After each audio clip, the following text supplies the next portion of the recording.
Hello guys, ఈరోజు మనం Java naming conventions అనేది ఏంటో చూద్దాం. సో మీరు జావా నేమింగ్ కన్వెన్షన్స్ అంటే మీరు క్లాస్ నేమ్ ఇచ్చినా, లేకపోతే ఇంటర్ఫేస్ నేమ్ ఇచ్చినా, లేకపోతే ఆబ్జెక్ట్ నేమ్ ఇచ్చినా, సో ఇలా ఏదైనా మీరు ఐడెంటిఫైయర్ నేమ్స్ ఇస్తున్నప్పుడు మీరు కొన్ని రూల్స్ అండ్ రెగ్యులేషన్స్ ఫాలో అవ్వాలి. ఇవి మ్యాండేటరీ రూల్స్ కావు, కాకపోతే మీరు కంపెనీలో వెళ్ళినప్పుడు కంపెనీ వాళ్ళు అన్నీ ఈ స్టాండర్డ్స్ ఫాలో అవుతారు. సో మీరు వెళ్ళి ఈ స్టాండర్డ్స్ని వైలేట్ చేస్తే వాళ్ళకి వేరియబుల్ నేమ్ అంటే అర్థం కాదు, వాళ్ళకి క్లాస్ నేమ్స్ అంటే ఏంటో అర్థం కావు. మీ సొంతంగా మీరు ఏమైనా నేమ్స్ ఇచ్చుకుంటే అది కరెక్ట్ కాదన్నమాట. జావా కోడ్ అయితే రన్ అవుతుంది, కాకపోతే ఇవి యూజ్ చేయడం వల్ల ఒక స్టాండర్డైజేషన్ అనేది ఏర్పడుతుంది అనమాట.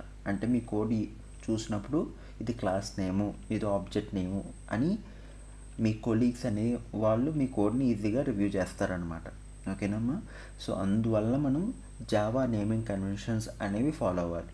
సో ఏ లాంగ్వేజ్కైనా వాటి యొక్క నేమింగ్ కన్వెన్షన్స్ ఉంటాయి, అవి ఫాలో అయితే సో పక్కన వాళ్ళకి ఇది క్లాస్ నేమ్, ఇది ఆబ్జెక్ట్ నేమ్, ఇది ఇంటర్ఫేస్ నేము అనేది వాళ్ళకి అర్థమవుతుంది.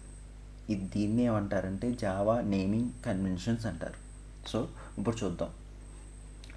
Java naming conventions are a set of guidelines for naming classes or interfaces or methods, variables, constants and packages in Java. ఓకేనా. సో మీరు క్లాస్ నేమ్స్ పెట్టడానికి, మెథడ్ నేమ్స్ పెట్టడానికి, interface పెట్టడానికి కొన్ని రూల్స్ అయితే ఉన్నాయి. అవేంటో వన్ బై వన్ చూద్దాం. So these conventions help to make the code more readable in the sense మీరు పక్కన వాళ్ళకి చూపిస్తే మీ కోడ్ని అప్పుడు ఆ కోడ్లో ఉన్న వేరియబుల్స్ ఏంటి, ఆ కోడ్లో ఉన్న క్లాస్ నేమ్స్ ఏంటి అని ఈజీగా గుర్తుపట్టగలుగుతారు చూసిన వెంటనే, మీరు ఈ కోడింగ్ గైడ్లైన్స్ అనేది ఫాలో అయితే. So maintainable and consistent. Here are the main conventions for Java. కొన్ని వాటిని మనం చూద్దాం. అందులో ఫస్ట్ వన్ ఏంటంటే క్లాస్ నేమ్స్ ఎప్పుడు క్యాపిటల్ లెటర్తో ఉండాలి, అవి ఎప్పుడు నౌన్స్తో ఉండాలి. ఓకే. క్లాస్ నేమ్స్ ఎప్పుడు ఇవి ఫాలో అవ్వకపోయినా కోడ్ రన్ అవుతుంది, కాదంటలేదు. కాకపోతే ఇవి ఫాలో అయితే మీరు స్టాండర్డ్స్ అనేవి ఫాలో అవుతారు, అది మాత్రం మీరు గుర్తుపెట్టుకోండి. సో క్లాస్ నేమ్స్ ఎప్పుడు అప్పర్ కేస్ లెటర్తో ఉండాలి, అవి అప్రోప్రియేట్ క్లాస్ నేమ్స్ చూస్ చేసుకోవాలి. ఓకేనా. ఒకవేళ మీరు బ్యాంకింగ్ అప్లికేషన్ తయారు చేస్తుంటే class bank or class loan or class home loan ఈ విధంగా తీసుకోవాలి. సో ఇలా తీసుకున్నప్పుడు ఎప్పుడు క్లాస్ నేమ్ ఎప్పుడు క్యాపిటల్ ఉండాలి. ఓకేనా. సో ఒకసారి ఎక్లిప్స్లోకి వెళ్ళి క్లాస్ నేమ్ చూపిస్తాను. ఇక్కడ ఒక క్లాస్ నేమ్ ఇచ్చుకున్నాను చూడండి, వేరియబుల్స్ అని చెప్పి. సో వేరియబుల్స్లో నేను ఫస్ట్ ఏం పెట్టాను, స్మాల్ వి పెట్టాను, క్యాపిటల్ వి పెట్టాను. సో క్లాస్ నేమ్స్ ఎప్పుడు క్యాపిటల్తో స్టార్ట్ అవ్వాలి. ఓకేనా. నేను ఇక్కడ స్మాల్ వి పెట్టాను అనుకోండి, ఇక్కడ ఎర్రర్ చూపిస్తుంది. సో రీనేమ్ టు చూపిస్తుంది. అది చేశాను అనుకోండి, మీకు రన్ అవుతుంది, కాకపోతే మనం కోడింగ్ గైడ్లైన్స్ అనేవి ఫాలో అవ్వట్లేదు. ఓకేనా.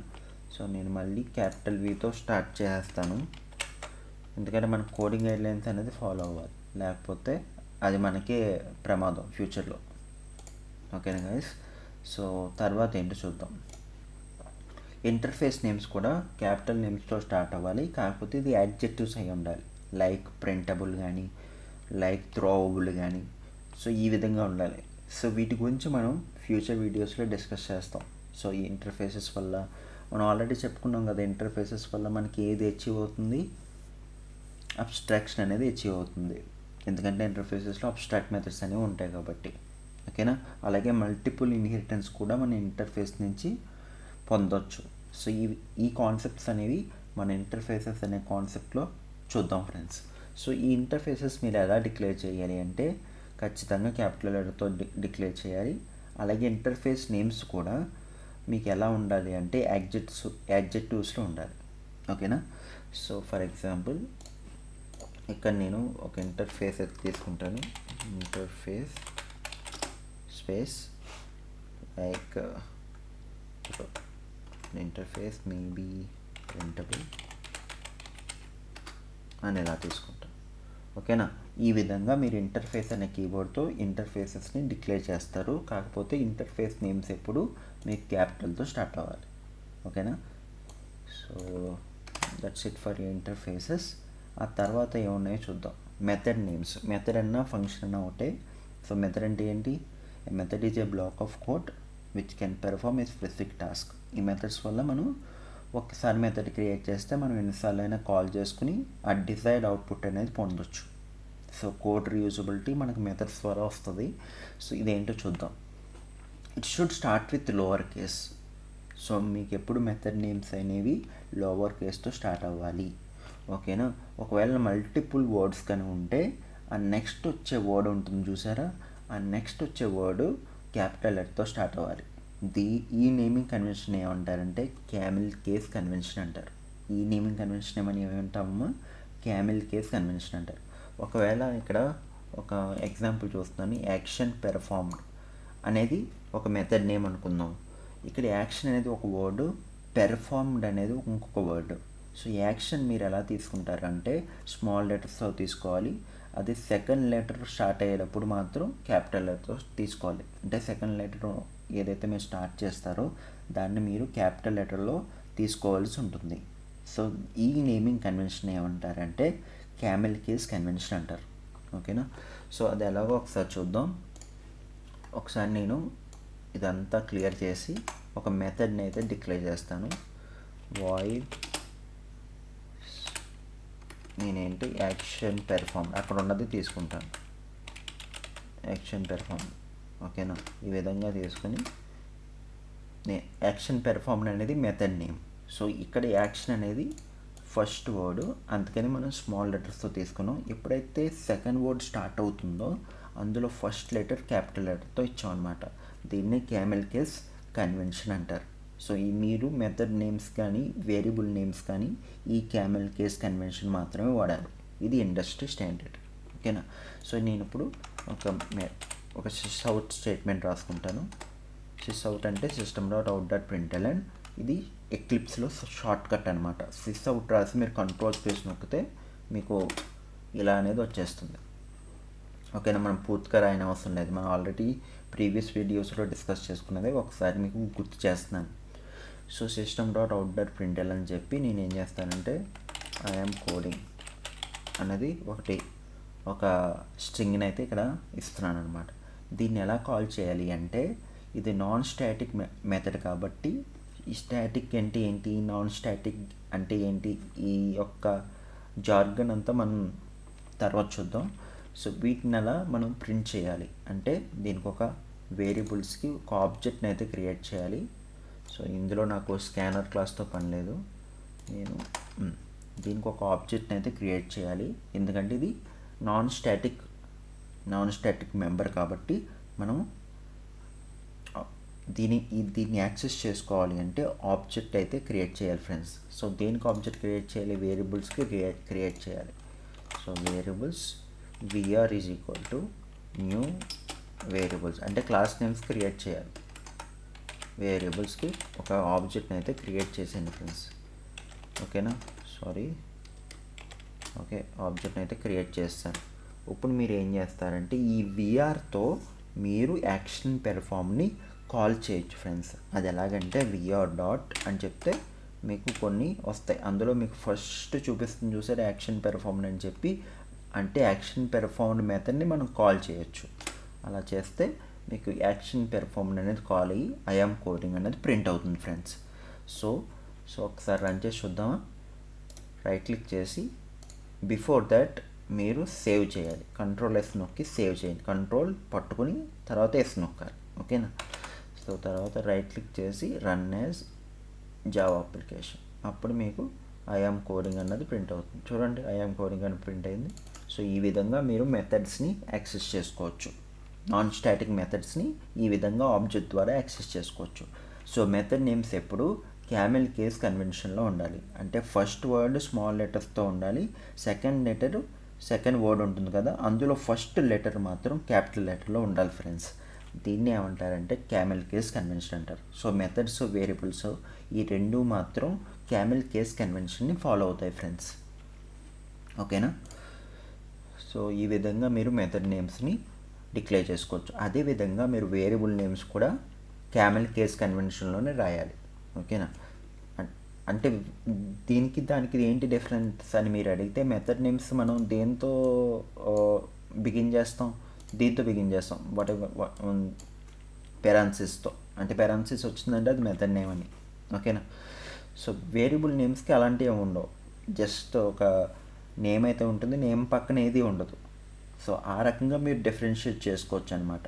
ఈవెన్ దో ఈ రెండు సేమ్ నేమింగ్ కన్వెన్షన్ ఫాలో అయినా కూడా, సో మెథడ్ అంటే మనకు క్లియర్గా తెలుస్తుంది. మెథడ్ పక్కన మీకు పెరాన్సిస్ ఉంటాయి, తర్వాత మీకు ఫర్ బేసెస్తో మెథడ్ బాడీ అనేది మీరు డిక్లేర్ చేసుకోవడానికి వీలుగా ఉంటుంది. కాకపోతే వేరియబుల్ నేమ్స్లో అలాంటివి ఉండవు కదా. So it should start with lower case letter. If the name contains multiple words then start lower case letter followed by upper case letter. So ఈ విధంగా ఇంట్ రోల్ నెంబర్ అని కానీ ఇంటి టోటల్ మార్క్స్ అని కానీ ఈ విధంగా ఇచ్చుకోవచ్చు. టోటల్ అనేది ఫస్ట్ వర్డ్ అయితే మార్క్స్ అనేది సెకండ్ వర్డ్ కదా, అప్పుడు మీరు క్యాపిటల్ లెటర్తో ఇవ్వాలన్నమాట.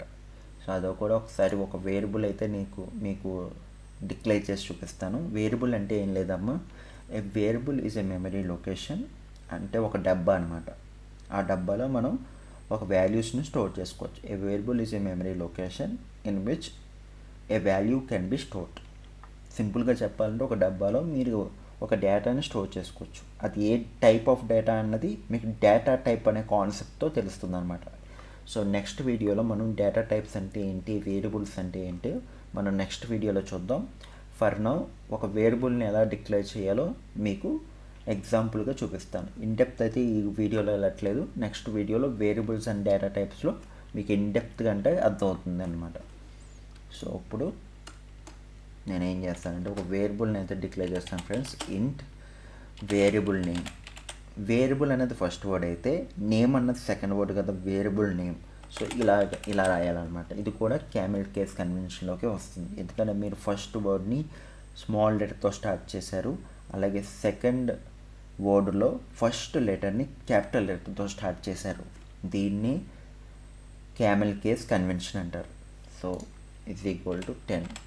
ఈ విధంగా ఒక వేరియబుల్ నేమ్ని మీరు క్రియేట్ చేసుకోవచ్చు. దీన్ని ప్రింట్ చేయాలంటే సిస్ అవుట్ అని కొట్టి కంట్రోల్ స్పేస్ నొక్కితే మీకు సజెషన్ అయితే కనిపిస్తుంది.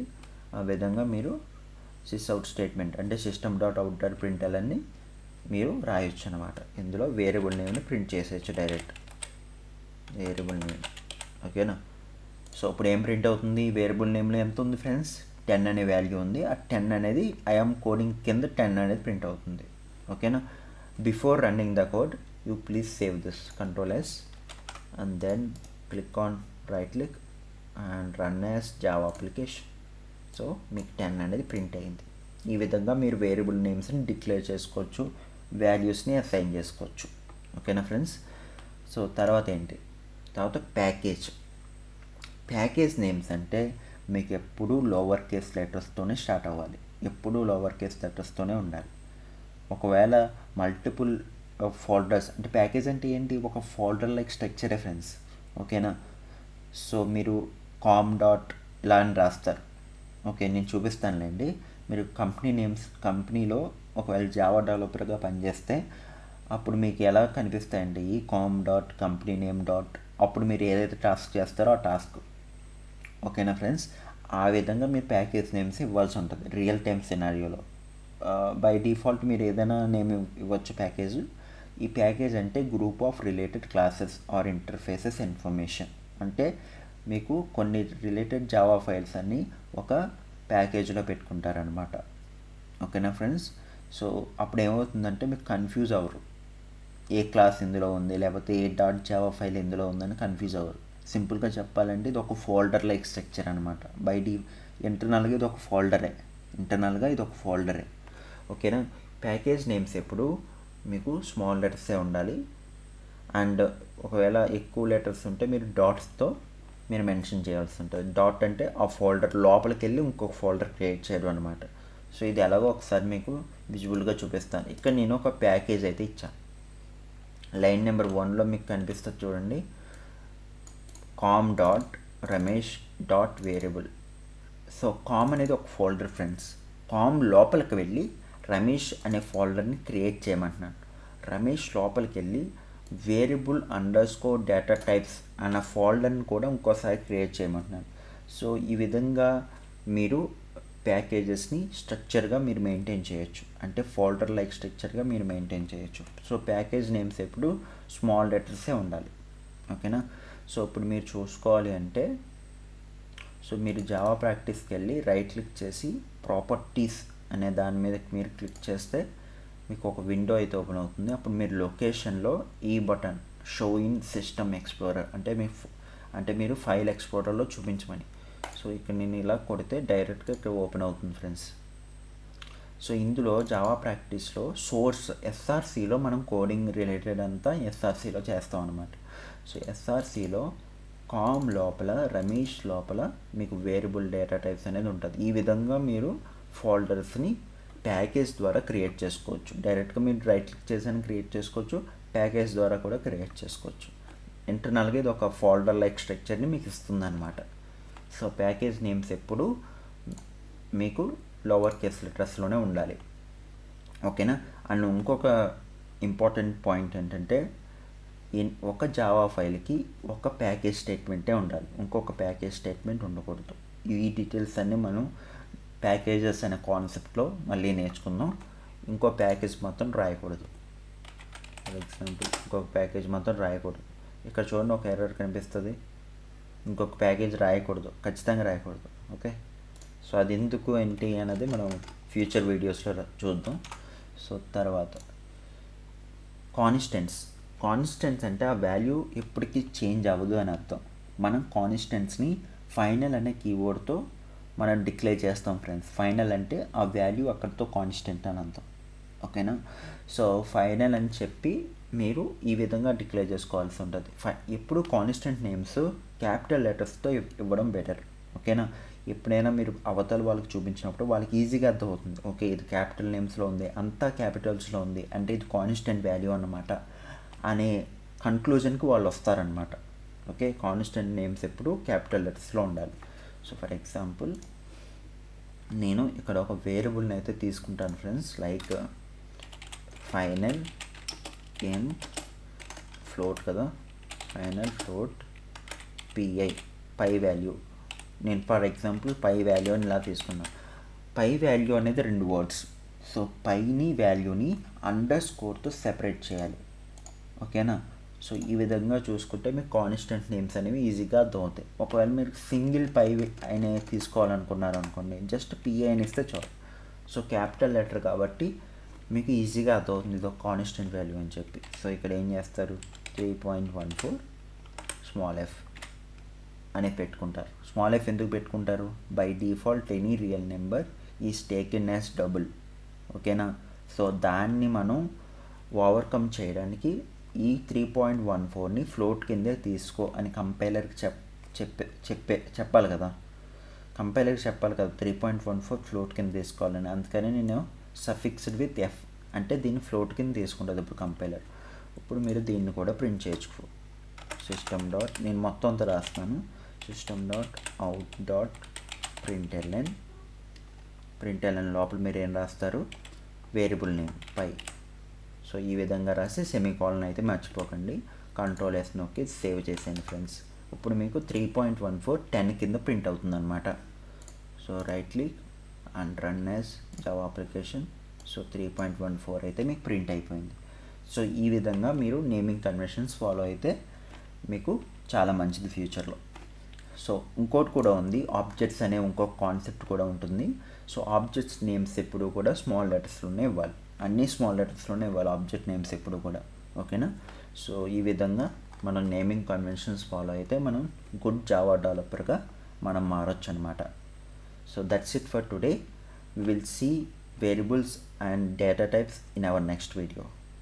Bye bye.